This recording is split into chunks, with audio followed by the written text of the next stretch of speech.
સમગ્ર યુનિવર્સિટી પરિવાર આજે વિશ્વ પર્યાવરણ દિન છે.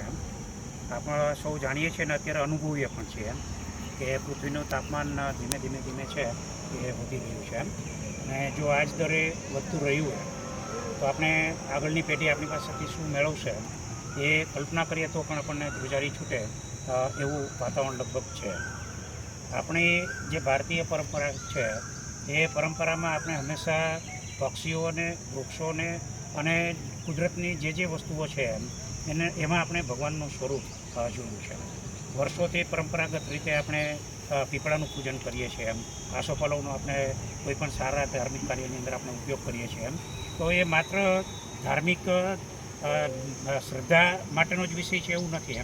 એની પાછળ બૃહદ વિજ્ઞાન પણ છુપાયેલું છે. આપણે ભૂતકાળની અંદર એવું દરેક ઘરે આપણે તુલસીનો ક્યારો હતો. તો તુલસીની અંદર આજે વૈજ્ઞાનિક રીતે પણ એવી બાબત સામે આવેલી છે કે જે આપણા પર્યાવરણને ખૂબ મદદરૂપ થાય છે.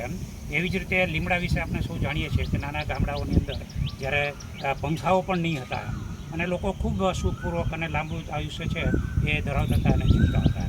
તો આવી રીતે વિવિધ પ્રકારના વૃક્ષો છે જે આપણને પર્યાવરણમાં ખૂબ મદદરૂપ થાય એવું છે.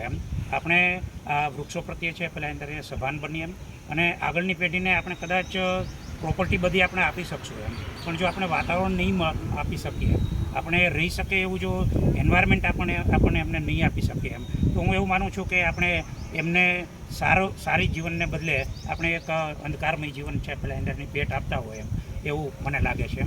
આ જવાબદારી આપણી કોઈ વ્યક્તિગત જવાબદારી છે નહીં, આ સામૂહિક જવાબદારી છે. એટલે જો વૃક્ષારોપણનો કાર્યક્રમ સામૂહિક રીતે થાય અને પર્યાવરણનો આપણે જે ફેરફારો છે એ ફેરફારોને આપણે પ્રોટેક્ટ કરી શકીએ અત્યારે જ આપણે 45 ડિગ્રી સુધી લગભગ ગુજરાત છે એ પણ પહોંચી ગયું. એની પાછળ પર્યાવરણની અંદર જે આપણે પ્રદૂષણ છે એ ફેલાવીએ છીએ, પ્રદૂષણને લીધે પણ આની અંદર સતત રીતે વધારો થતો હોય છે.